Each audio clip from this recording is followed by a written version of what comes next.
Hello, hello, hello. Hi, happy Thursday. Happy last day of March, March 31st, 2022. Little weather's a little nicer in my area today. It's warmer, but it's a little rainy. Coming to you not on my regular day. I figured I was doing the pediatric series, so I figured today would be the best time to conclude with this series. Not conclude forever, but just finish up with this series. Um Hello, my name is Abby Tyler. I am a family nurse practitioner and I practice in Philadelphia, Pennsylvania. I welcome to Abby Tyler's Healthy Living for those of you who don't know me. For those of you who will be watching during the broadcast, I say welcome. For those of you who will be watching later, I say thank you. And also I know more people watch after I broadcast. So I'm just going to be going on there. Just give me 1 second here for a second. And yes, I just want to make sure because last time my internet was a little bit slow. So, okay. Alrighty. So, I'm going to share this just one time. Sorry. You go in there. How are you guys doing? It's Easter next month. And just go there.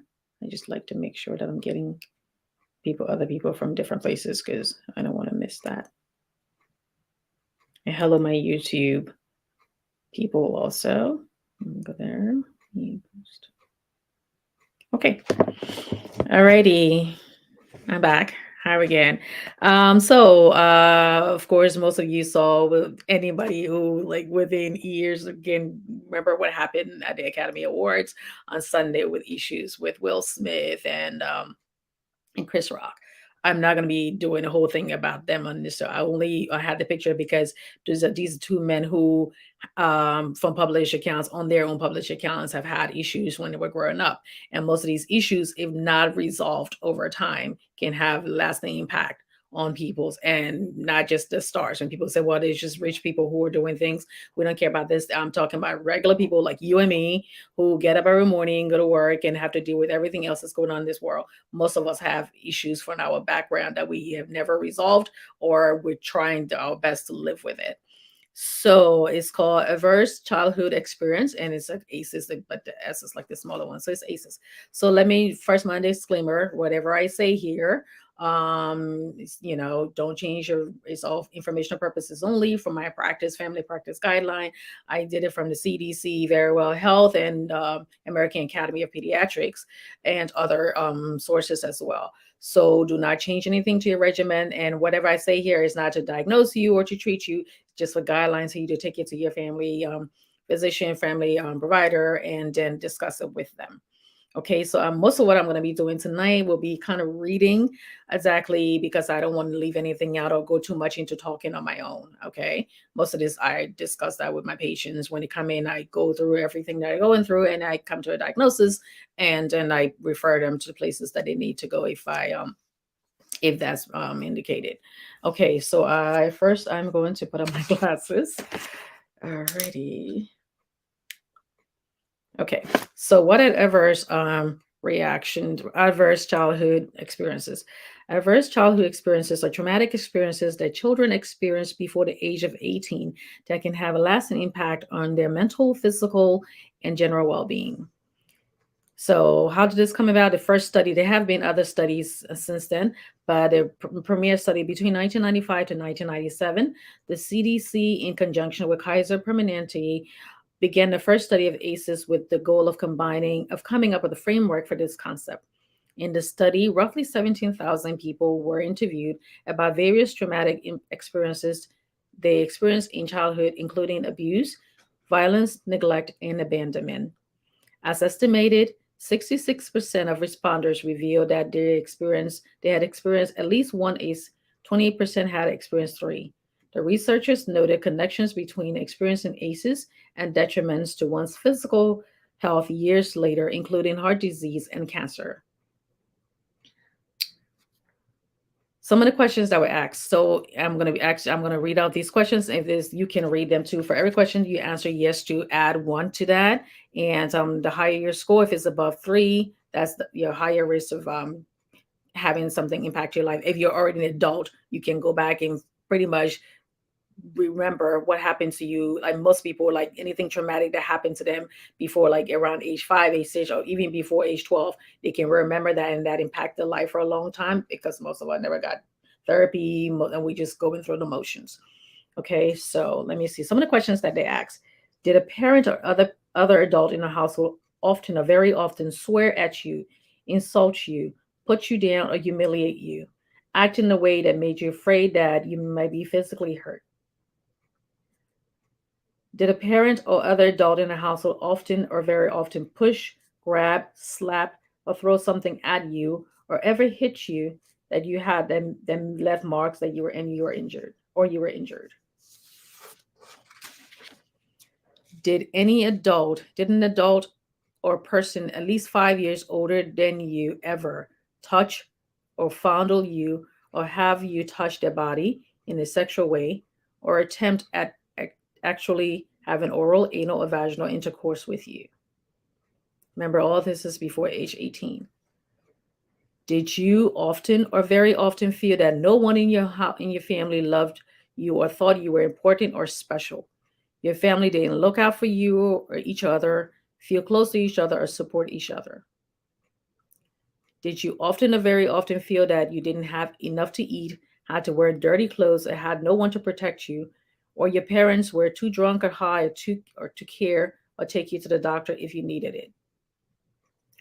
Were your parents ever separated or divorced?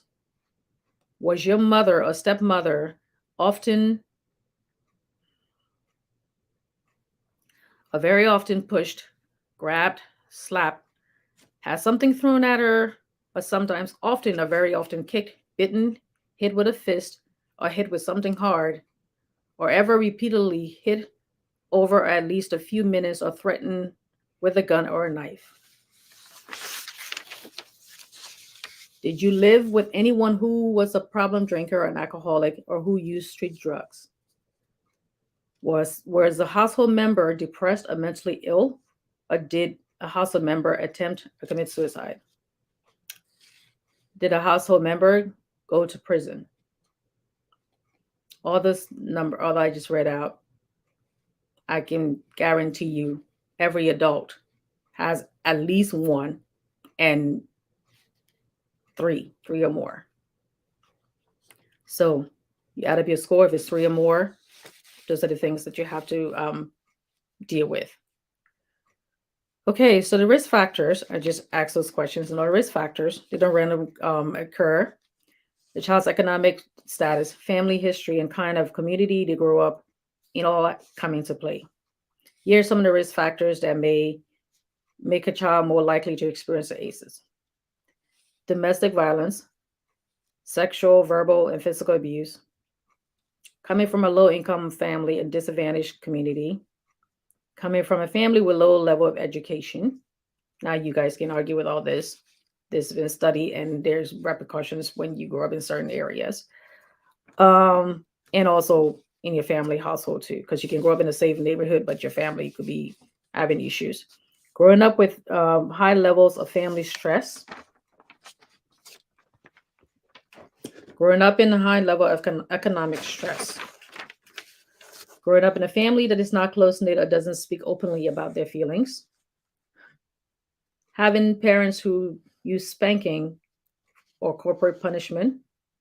Remember, spare the rod, spoil the child. Having parents who themselves have been abused or neglected. Living in a community with high rates of violence. Living in a community with high levels of substance abuse. Living in a community with few resources for the youth.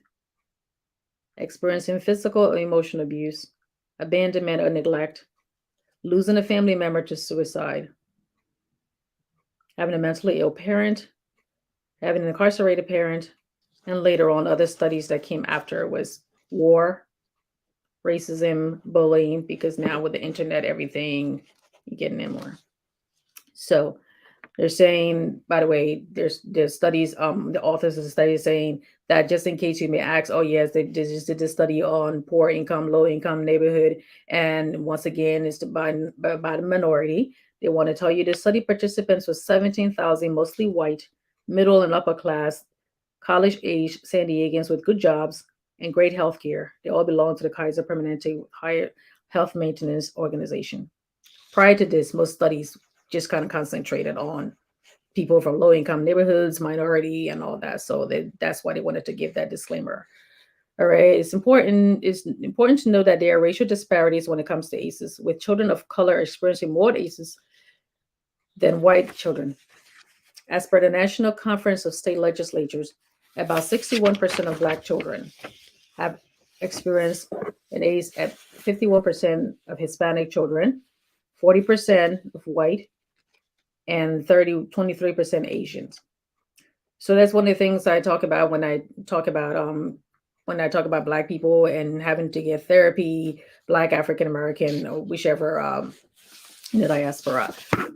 It's when people say, "Oh, I grew up and I was poor and I had this and my neighborhood it was shooting, it was this and it was that, but yes, I grew up and I got stronger," and that's fine. That's all nice and dandy and all that too. But you can literally sit down when every time I used to watch like maybe Oprah or Iyanla or something like that, or even all those other people used to be on TV, and even if you just talk to somebody, if you just literally sit down and talk to somebody, and you can see what they went through when as a grown men or women, because we had to be stronger because it's like with the poor you are, you don't have time to go to the therapy.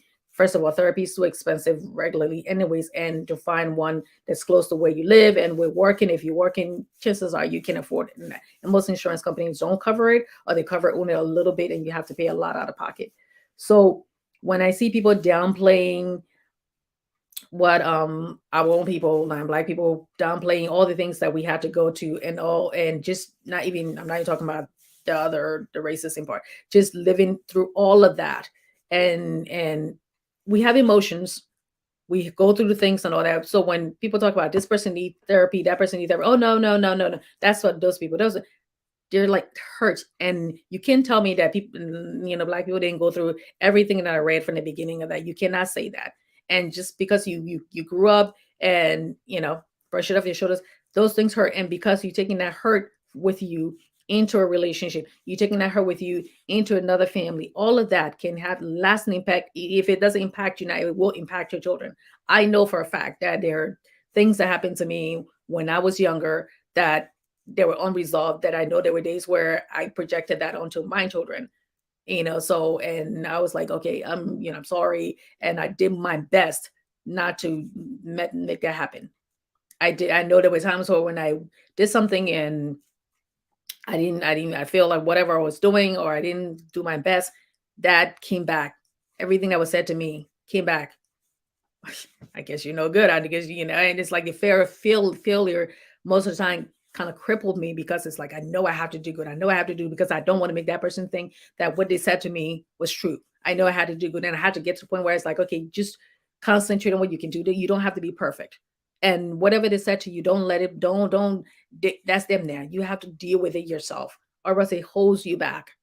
So and so, regardless of what are you, middle class, or you this person who's a millionaire now and doing this, and if you don't control that, and the person who did that to you, if you don't work through that, everybody who does something to you later on in life, all that comes flooding back to your mind and saying, "This is the person." When I was so helpless to help myself, when I couldn't do anything, when I couldn't say anything back, when I couldn't talk back because I know I was going to slap across the face, when I couldn't fight back because I know I couldn't fight back because that would get me beaten even more.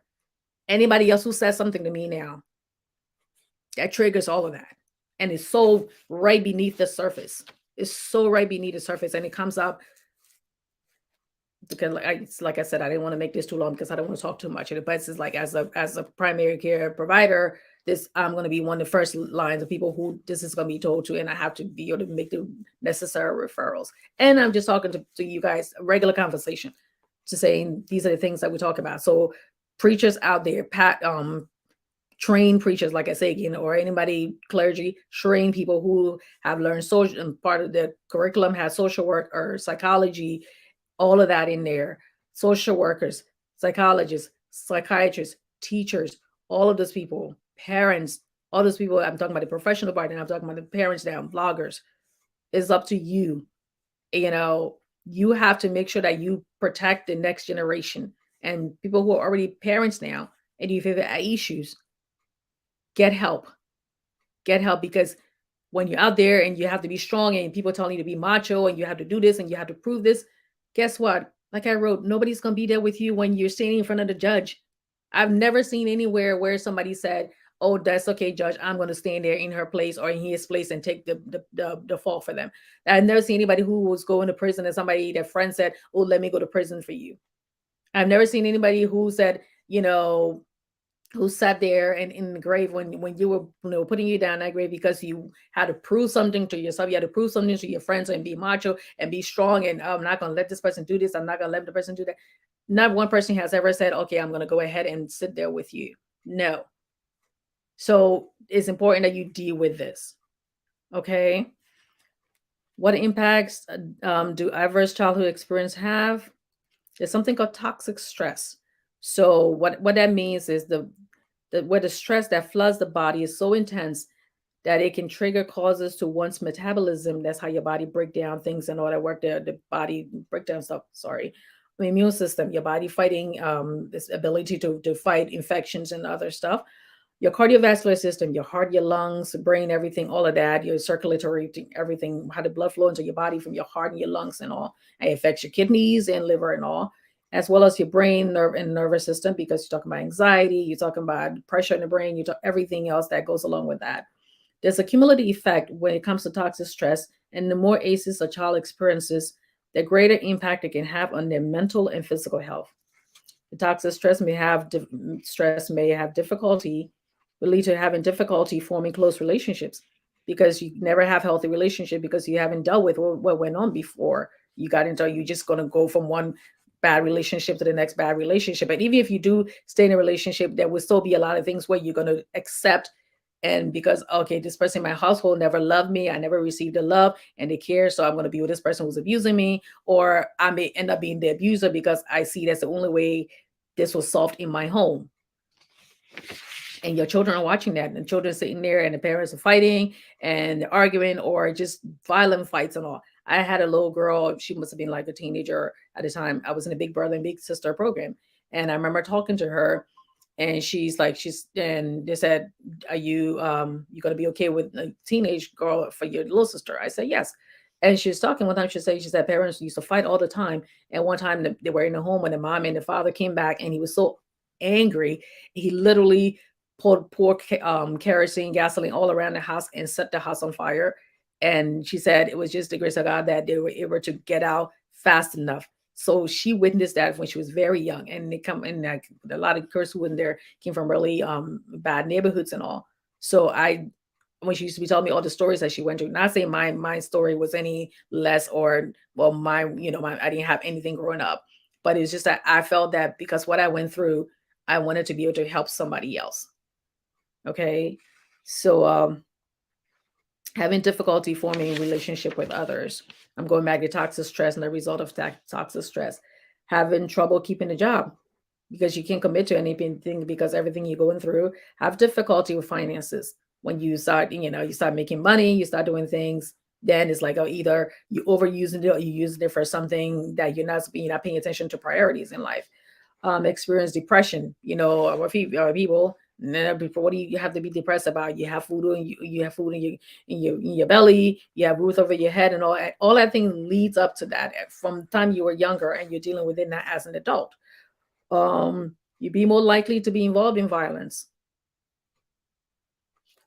be more likely to be incarcerated. Again, if you're sitting there, you're trying to be macho and doing this, and you don't have any money, your parents don't have any money, and you get into trouble, you're going to be with a public defender who is like overworked and underpaid, and they're not going to be bringing all the experts to say my client was, when he was younger, he went through this, he went through that, so that's the reason. So judge, can you please kind of go easy on him or whatever, to bring all these people in to talk on your behalf.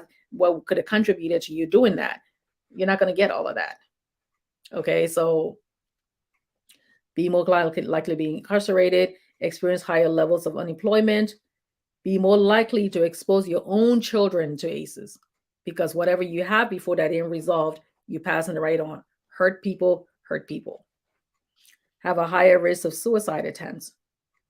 Have a higher risk of health issues such as heart disease, because your body, remember I told you, if you're going through that all the time and your blood pressure and everything else going over a period of time, you will develop heart disease, because your arteries will be clogged, your heart will be arteriosclerosis, that makes it harden also, that would lead to heart disease, lung disease. So chances are, if you live in places where you're living close to where there's a factory, you know, all the different fumes that are coming out, and just the fact that you're struggling for so long, that takes a toll on your lungs, because, like I said, the whole cardiovascular system. Liver disease, chances are more than likely, if you're not doing you're probably drinking heavily and doing things that you shouldn't be doing, that's going to have problems in your body. And because you're going through everything, your body's not breaking things down correctly, you're not eating that, all of that can have a impact your physical health. And also, it's like, so something like it's always said, heart disease and cancer, because your body's and all the different inflammation that can also lead to some cancers. Okay, so remember, again, the higher your score, the higher your risk.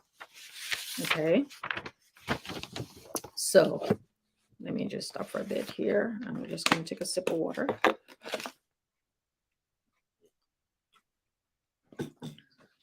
So we're going to go to prevention and solutions. So the good news, all right, not every child that goes through this without help, without help, there can be problems later that can have a lasting impact on us.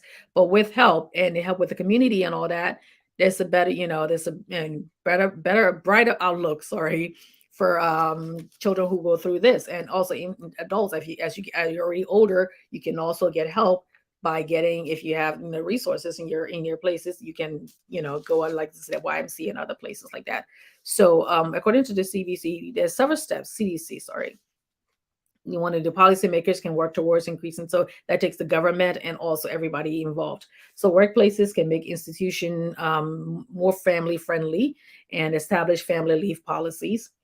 Communities and policymakers can protect against violence by promoting anti-violence campaign and education. Professionals who work with families can teach positive parenting skills and teach social emotional learning. Policymakers can promote a strong start for children by expanding childcare, preschool, early childhood education options. Communities can prioritize youth services, mentors for youth, and substance abuse recovery program. So if you're out there, I know we do a lot of things, especially coming from an immigrant background too. We do a lot of things with people who are in, back home, and all people who are in your community. If you belong to a community association, you want to look and see where you can volunteer when it comes to helping with the youth. Okay, of course, make sure whatever organization you're going to be part of, or your children are going to be part of, make sure everybody there, every adult there is also, got a child abuse care clearance, because we have to do that as health professional. We have to get it, because everybody, when you do that, you're mandated reporter. So if any kind of abuse, you have to report that. If it is a church group, you want to make sure the church I belong to, when I volunteer for the kindergarten, I had to go to have a child abuse clearance to in order to work there too. So it doesn't matter. Okay, see how you can, even if it's just one day a week where you're going to be at a youth place, even if it's at your church or wherever it is, where your religious background, volunteering, calling the children's hospital, seeing what you can do, anything, because you want to make sure that you talk to your state and local officials and all. You want to make sure that you're voting for people who believe in these things, because every generation that gets older, every generation that coming behind us, is going to be making policies that's going to affect us as we get older. And the ones before us also we're going to be living in their policies. So you want to make sure, especially, and I always tell people, make sure you go out and voting for people who not just saying this, but you've seen a track record that have been helping the community. Okay. So some of this, I'm just going to probably repeat some of the things I just said. Some of the strategies you want to strengthen strengthen economic support to family. You can do that by strengthening the household, financial security, family-friendly work policies. Like I said, promote social norms that protect against violence and adversity. Public education campaigns. You want to talk to you, make sure you go into your school, children's school, go into PTA meetings. So also, just even if it's like once in a while, just show up there, go to your school, your children's school, and just see what they, how things are run there, and get more information about it. We're all busy, but we're talking about your children here. Legislative approach to reduce corporal punishment. bystanders approach, men and boys as allies, especially in communities like high violence. I mean, you watch the news every day, and you just see it like every day, just adding to the death, adding to the death toll, and it's like all these whole generation just being wiped away for little or nothing. For some of the reasons are just stupid. And then it also not only that, but they're killing innocent people who are sitting by. Like say you own a store or you doing this. I sometimes get afraid too because I'm like, okay, I work in healthcare. People, anybody can come into the office and whatever. Okay. Ensure a strong start for children. Early childhood visitation, high quality childcare, preschool enrichment, and family engagements.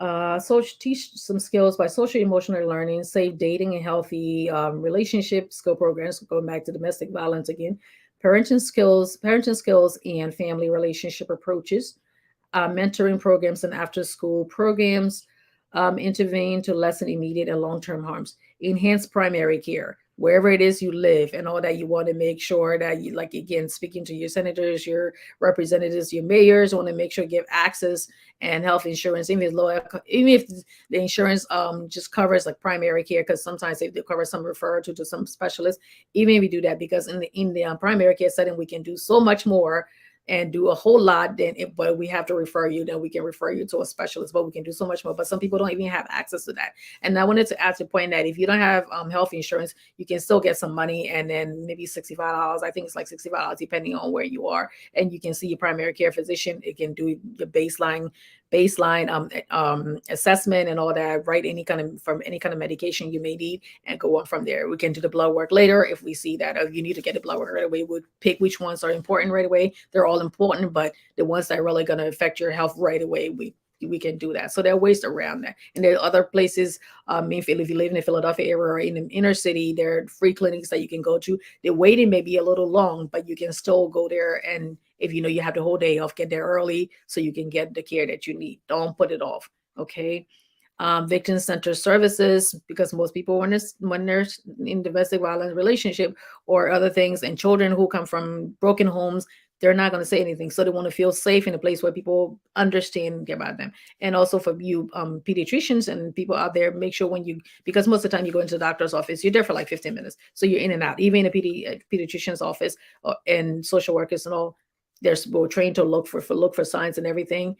Look at that child who's always really happy or that child who's like really quiet. Keep an eye out for them. Even teachers are like one of the first line that see these people. That's why when we had the pandemic and most of the kids were staying at home, those who were being abused, there was no way they could get help because they were at home. You couldn't see that child who was getting hit. You couldn't see that child who was hungry. You couldn't see that child who were isolated of whatever reason. So I'm kind of glad that things are coming back to normal now. Just because they're normal doesn't mean there's some children who their parents take them out of school for because they don't want everybody knowing what's going on in the household. So you want to put treatments to prevent problems, behavior, and future involvement in violence, and family-centered treatment for substance use disorders. Okay, so again, ACE is common. If you have anybody who is experiencing, you remember you're not alone. You're not alone in feeling the impacts of trauma even years later. If you're experiencing anxiety, depression, or PTSD related to any of the ACEs that I talked about, a trauma focused therapist or social worker can help you work through this and get to the other side. If you're experiencing physical effects you think that are linked to trauma, speak to your healthcare provider. Speaking to your healthcare provider is another step. Lifestyle changes can also help you cope with work and working through your trauma. Considering adding in meditation, breathing exercises, physical activity and exercise, support groups. Sometimes it's good to be with people who went through this, like you went through too, because sometimes you'd be like, okay, this person cannot, the people there cannot relate to. I don't want to just go to somewhere where everybody would be talking about everything else. Go to ones that are specifically made for that. Call your local mayor office and see if they have anything to that effect. And Medicaid also covers, I think it's like almost free for health, for mental health. And journaling is also another wonderful way. You can journal your feelings, and the more you write about it, the more you have it on paper, you can work your way through that. Okay, so you can look on Website. You can look on the website, look on Google, but look on like the CDC and Mayo Center. They have different things about adverse childhood experiences. You can speak to your doctor, speak to your local social worker, and your pastor or your imam or rabbi. They have more information too. They can work. They can talk to you about that. And if you have anybody experience, if you know anybody who's been abused in a way, you want to make sure that you go ahead and get and call the authorities to make sure that they get the help that they need. But you want to make sure that when you do that, that you've spoken to them before and just find other ways that you can help it. But if they're being abused, of course, you want to make sure first thing you call the authorities. And you have to work away in doing that because some people, the minute you find out, if they didn't know that you found something out, they kind of alienate from you. They kind of move away from you. They tell you can't come to the house anymore, or they can't be friends with you anymore because, especially with children, they want to protect themselves, and also, even though they're being abused, they still want to protect their family members. That's how it is. Okay. So that's the reason why when I saw what went on with Will, again, he was wrong. He was wrong. He was wrong because most important thing, he took away the shine from everybody else who got their awards that night that had worked so hard to get to it. But this is more than just Will and Chris Rock, because Chris Rock also had his problems because he had issues with being bullied, and also he does have Asperger's, which is on the spectrum of autism too. So, and most people are like, oh no, this person doesn't have this person doesn't have that. Just pray it away or just pretend, or this all these new age diagnosis and all. And we know these things. We know these things, especially in such communities. We know these things, and we just want to ignore it anyway because, well, we want to think that it's not happening to us. So it's been about 30 minutes. Let me just see my comments there. Okay. This also interferes with one having consistent relationships. Yeah, yeah. Like I said, sorry, I'm reading the comments after. I just wanted to make sure I get that. Yeah, it's so true. It's part of yeah, it's learned behavior because you don't come out of the womb being violent. You don't come. I mean, there's some people who have some psychiatric issues and all that that they're born with, and they need to get medication to regulate them living functionally into society. But most of these things are learned behaviors. So mm, on the flip side, some use such challenges to do better in life and become advocates for less fortunate. Yes. Some people, everybody, most people who you see doing things that are helping others and all that to have had one of the three, like I said, three or more, or most of the time, three of those things that I went to. So they want to give back.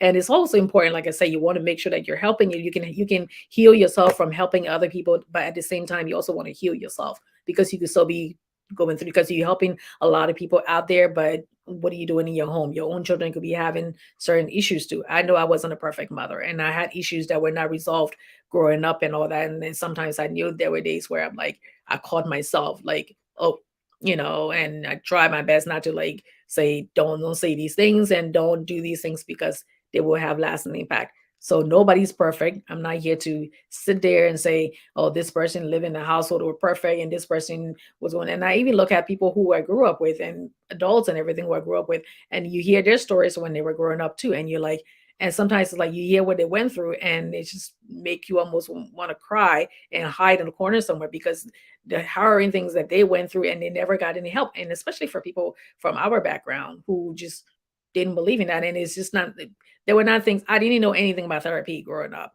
when I was much younger living back home. I didn't know any, I mean, I don't know if people had, if it was there, I'm sure it was there. Rich people could afford it, but I didn't know anything about it growing up. So, okay. By the way, all these comments are from Jackie Jackson. Free clinics are very rarely helpful, but some allow their pride to get in the way of utilizing them. And yeah, I was like, I tell people, I'm like, go ahead and do it. There were times where when there were things that were free, and if I could get it, I used to shop at the Salvation Army. I used to shop to this day, and it's like, okay, I'm at the point where I say, okay, I'm got making a couple more dollars, and even when nursing and all that, when I do that, I still go to Ross. I still go to places where I know things will be, and I can say I go to JC Penney for JC Penney stuff. I go to Ross. Most of my clothes are from Ross. When people see me dressed up and they're like, "Wow, you must have spent a lot of money on that," I'm like, "Nope, got it at Ross." I'm not. I don't get paid to advertise at Ross. I just tell people, So, but it's like, and if you can go to these places. You can't sit there and say, "Oh no, I can go to the free clinic." Go. What's stopping you? It will get the help you need. Who cares what other people say? At the end of the day, you're gonna get the help you need. That's all that matters. That's all that matters. So go ahead and get the help that you need, you know? So I and it's about 35 minutes. Okay. So, but for those who will be watching, for those who are watching now, Jackie and the rest of the other people, I can see any other comments. So if there's anything coming from the other group, I don't see anything there. So I hope I'm not missing anybody.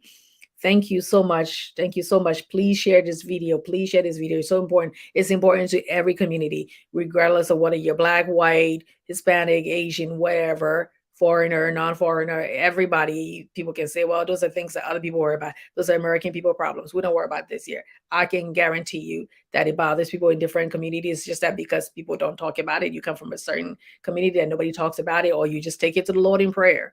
Take it to the Lord in prayer. And it's like, yeah, God also made people who were trained to be social workers, to be doctors, to be therapists, to do all of that. You can't sit there and say, oh, because now it's like I'm just going to do this. That's why I said you want to make sure when you go into a religious person, you want to go to somebody who is trained. And they do have trained counselors. It's not just somebody who pastor. They have people who are trained social workers, religious social workers, and trained counselors who do that. But you want to make sure that they also see the wider view, because some people can go to these people and they end up getting even more harm because, oh no, the Bible says this and the Bible says that, and it just come from just that raw strict view. You don't want that. You want somebody who sees the bigger picture, because you want them to be able to help you and also refer you to people who really can guide you if they can do. Everybody needs to know the limitations. Like, and that's the first thing in healthcare is like, know your limitations. Don't say you know all knowing and you do anything. Oh, I can do this, I can do that, I can do that. You want to make sure you know your limitations and go and refer people to where you can help them. And it's nothing of you. It's just saying I'm passing you on to somebody who had expert who can help you. So teachers, pastors, therapists, psychiatrists, the therapists, be psychologists, and other people. Family nurse practitioners, period. Because you have the mental health nurse practitioners as well, PAs, everybody, parents, neighbors. Of course, keep an eye out for your children. Don't just send them to anybody simply because this person can help them. Keep an eye out for your children. Watch them, watch them, watch them. You seen how this week has taught us that a lot of people who you see laughing and healthy and has never done anything wrong, and everybody says everything good about them, because first of all, we only know them from TV, so we don't know them and what they put out there, but you still don't know the person until you really know them. So we see how even from men, especially from men, all the things that they go through, feeling powerless. And that one time when that triggers, something triggers them to the point, and it's like that person said the least thing, that's what hurts them the most. So speak and take care of parents. Keep an eye on your children, regardless of how old they are, and maybe up and before like age 18, of course. So keep an eye on it after that. And then just and when they get older and they say, you know what, I was talking to you, and this is how it made me feel during this time when I didn't needed your support and you didn't support me emotionally. Just listen. Don't feel offended when they say they just listen. I mean, you're not a perfect parent. Your parents were not perfect parents. Your guardians weren't perfect parents. Listen and see how you can form a better relationship with them. Don't say, oh, yeah, I did my best for you and this and this and this, and I try to do things different. And I try to just listen and help your child and any other youngster that may have trusting issue and they can't speak to their family members and all. Be that person that's going to help them. Okay. So let me just see my last topic here. So true, Abby Tyler. So thank you, Jackie. Thank you so much for watching. I really appreciate it every week. So till we meet again, I did tell you guys I was coming back on Friday. So tomorrow is April, the beginning of the new month. New blessings, new stories to tell, new stories to write, and all, and new triumphs and new tribulations. So that's the part of life, right? So I thank you all for watching. I thank you all for watching, and those who will be watching later, I say thank you. So until we meet again, I wish you all a very beautiful weekend, and stay safe. Let me see there. Yes, be the voice for the powerless. Exactly. So I thank you all for watching, and I'll see you next time. Goodbye. God bless.